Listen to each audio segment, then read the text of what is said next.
بے شک بے شک. غیر منقسم ہندوستان میں جو پنجاب میں ایک صاحب تھے، ان کا نام تھا بازید. اب ان کی 2 بیویاں تھیں، تو تیسری بیوی اتفاق سے ٹھیک آ گئی، اچھی بیوی مل گئی. کبھی کبھی ایسا ہوتا ہے کہ نیک شریف اور انقلابی عورت مل جاتی ہے، انہیں مل گئی. تو انہوں نے دیکھا کہ وہ عورت آئی، اس نے نوٹس کیا میرے آدمی کے پاس دولت بھی ہے، نام بھی بڑا ہے، مگر نماز ایک کو ٹائم کی نہیں پڑھتا. تو اس نے کیا سوچا کہ میں اسے نمازی بناؤں گی. تو اس نے پہلے تو دیکھا یہ کرتا کیا ہے. تو اس کی ایک بیٹھک تھی، ڈرائنگ روم تھا، الگ ایک روم تھا گیسٹ روم، اس میں وہ سوتا تھا. یعنی 3 بیویاں تھیں، مگر سونے کا، پہلے کتنے شرم والے لوگ ہوتے تھے، لحاظ رکھتے تھے کہ بیویاں 3 ہیں مگر سوتا ہے بیٹھک میں باہر.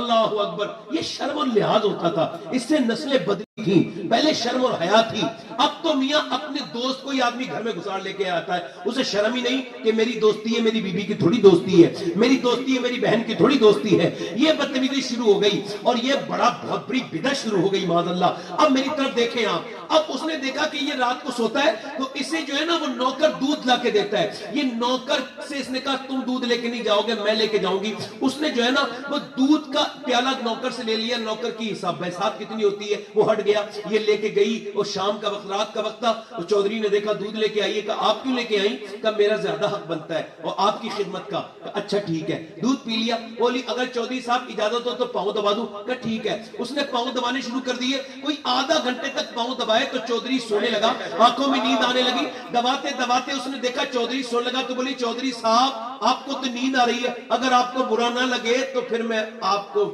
صبح فجر میں نماز کے لیے اٹھا دوں. واہ واہ واہ، سبحان اللہ سبحان اللہ. چودھری نے کہا بانگیا سے زیادہ سمجھدار بن رہی ہے، تکبر سے چلی گئی، ڈانٹ کھا لی. مگر اللہ والوں کی بے عزتی نہیں ہوتی. اچھا یہ بے عزتی کا جو معیار لوگوں نے بنا رکھا ہے نا، یہ بھی میرے سمجھ میں نہیں آتا. کسی جاہل کے بدتمیزی کرنے سے میری بے عزتی ہو جائے گی. جب آپ سے کوئی لڑنا چاہتا ہے نا بدتمیز، تو وہ آپ کو اپنے معیار پہ لانا چاہتا ہے. آپ اس کا جواب مت دیجیے، ورنہ آپ بھی اس کی طرح ہو جائیں گے. اس کی کوشش ہوتی ہے کہ وہ بھی اتنا ہی آپ کو گرا دے جتنا وہ خود گرا ہوا ہے. سمجھ رہے ہیں آپ؟ تو اس نے کیا ہے نا اسے ڈانٹ دیا، پھٹکار دیا. اب یہ پھر دوسرے دن بھی آئی. چودھری نے کہا پھر تو آ گئی. کہا ٹھیک ہے چودھری آج نہیں کہوں گی، آپ دودھ تو پیجئے. تو آپ پیر پاؤں دبا دوں. ٹھیک ہے. پاؤں دباتی رہی، کافی دیر دباتی رہی. جب سونے لگا نا تو بولی حضور آپ برا تو مانیں گے مگر میں کہہ کے جا رہی ہوں، اگر برا نہ لگے تو فجر کو اٹھا دوں. میاں اوپر پلنگ پہ بیٹھی تھی، اتنی زور سے لات ماری نیچے گر گئی. منہ سے خون نکلا، پھٹ گیا منہ، نیچے اٹھ گری. مگر کیسی تربیت تھی اس کی، برتن اٹھائے، خاموشی سے خون پہنچتے ہوئے نکل گئی. کیسے پالا ہوگا اس کے ماں باپ نے اسے، اس کی ماں نے کیسی تربیت کی ہوگی اس کی، کہ کیسا ظلم سہ کے بھی کچھ نہ بولی، چلی گئی. پھر آتی رہی، روز پاؤں دباتی رہی، روز اپنی دعوت دیتی تھی. اسے پتا تھا یہ سب میں اللہ کے لیے کر رہی ہوں، اللہ کی رضا کے لیے کر رہی ہوں.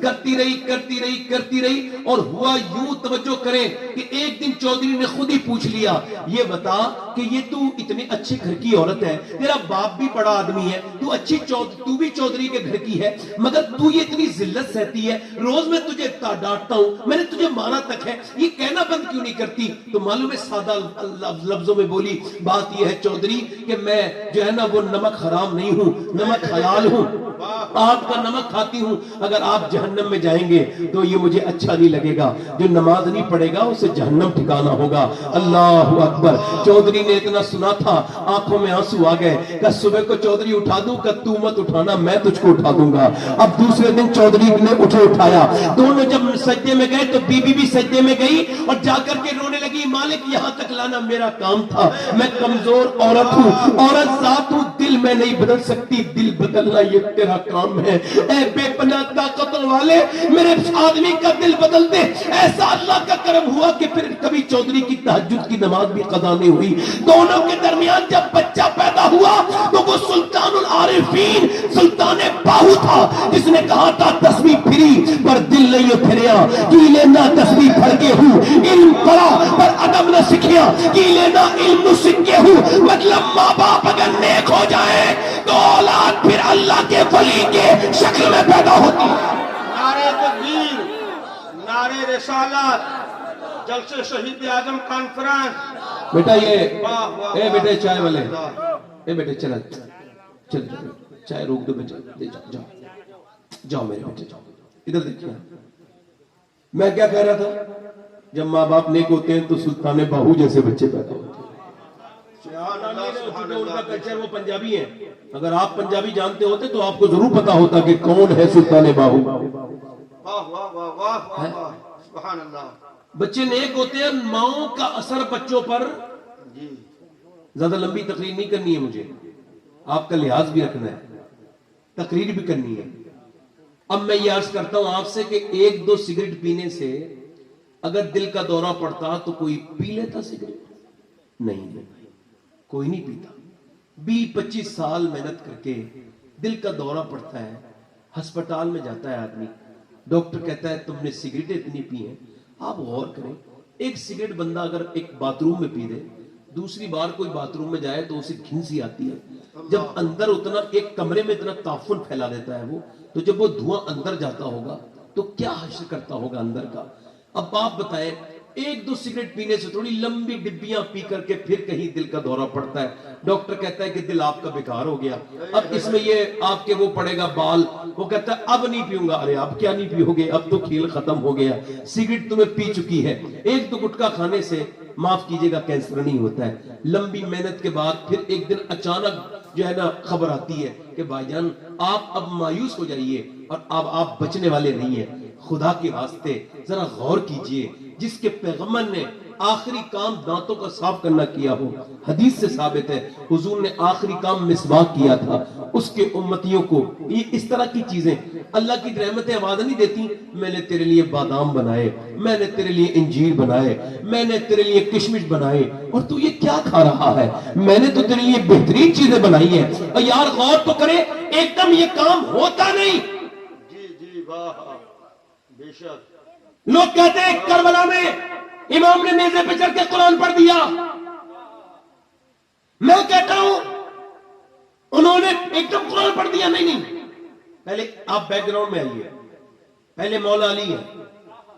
سبحان اللہ. سبحان اللہ. سبحان اللہ. لوگ ورزش کرتے ہیں نا، ورزش دھوکے میں ہے ورزش کرنے والے.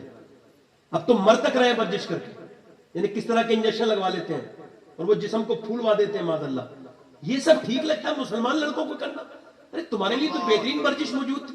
مولا علی سے پوچھا گیا آپ بہترین پہلوان ہیں، ورزش کیا کرتے ہیں؟ فرمایا کوئی ورزش نہیں کرتا. کہا پھر؟ فرمایا ایک رات میں 1000 رکعت نماز نفل پڑھتا ہوں. سبحان اللہ. سبحان اللہ. بے شک. اب تو لوگ شارٹ کٹ مار رہے ہیں. عشاء کی نماز میں کہتے ہیں نفل نہ پڑھیں گے تو کوئی بات تو نہیں. کیسے کوئی بات نہیں ہے؟ محرومی ہے. جی کون کہتا ہے بات نہیں ہے؟ بھئی یہ کہہ سکتے ہیں کوئی گناہ نہیں ہے، مگر بات کیسے نہیں ہے بھائی؟ بات کیسے نہیں ہے؟ میں کہتا ہوں سبحان اللہ. سبحان اللہ. جو سنت کسی بھی سنت نماز کو ہلکا سمجھ کے، غیر موقدہ سنت کو جو ہلکا سمجھ کے چھوڑ دیتا ہے، ایک دن وہ نماز بھی چھوڑ دے گا، اسے احساس بھی نہیں ہے. اللہ اکبر. اللہ اکبر. تقویٰ اسی وجہ سے تو اللہ کو پسند ہے جی کہ متقی جو ہوتا ہے وہ چھوٹی چھوٹی چیزوں کو نوٹ کرتا ہے. جی نوافل تو ہماری الحمدللہ پہچان تھی، جی. ہمارے بزرگوں نے پڑھے. امام حسین 100 رکعت نماز ایک رات میں پڑھتے تھے. کسی نے پوچھا یہ سجدے کرنے کہاں سے سیکھے؟ کہنے لگا اور کہاں سے سیکھتا؟ میں نے اپنے باپ اور اپنی ماں فاطمہ سے سیکھا. سبحان اللہ. سبحان اللہ. زندہ باد. زندہ باد. واہ واہ واہ. ماشاء اللہ. مولا علی فرماتے ہیں یہ حدیث میں نے گنبد خضرا کے نیچے بیٹھ کے اور رمضان کے مہینے میں اور وہاں پڑھی تو جہاں یہ حدیث، جہاں کا یہ اس حدیث میں جہاں کا یہ واقعہ کا ذکر ہے، اس حدیث میں اسی جگہ پہ بیٹھ کے پڑھی. سبحان اللہ. مولا علی کہتے ہیں میں 15 دن کے بعد اپنے گھر آیا. جی اور مولا علی قرآن کیسے پڑھتے تھے بتاؤں؟ اس بات پر اشرف علی تھانوی صاحب نے بھی لکھا ہے کہ مولا علی قرآن ایسا پڑھتے تھے کہ اپنا پاؤں رکھتے تھے ایک رکاب پر اور زین پر تشریف لے جانے سے پہلے ایک قرآن پورا کر لیا کرتے تھے. مولا علی کہتے میں اپنے گھر آیا،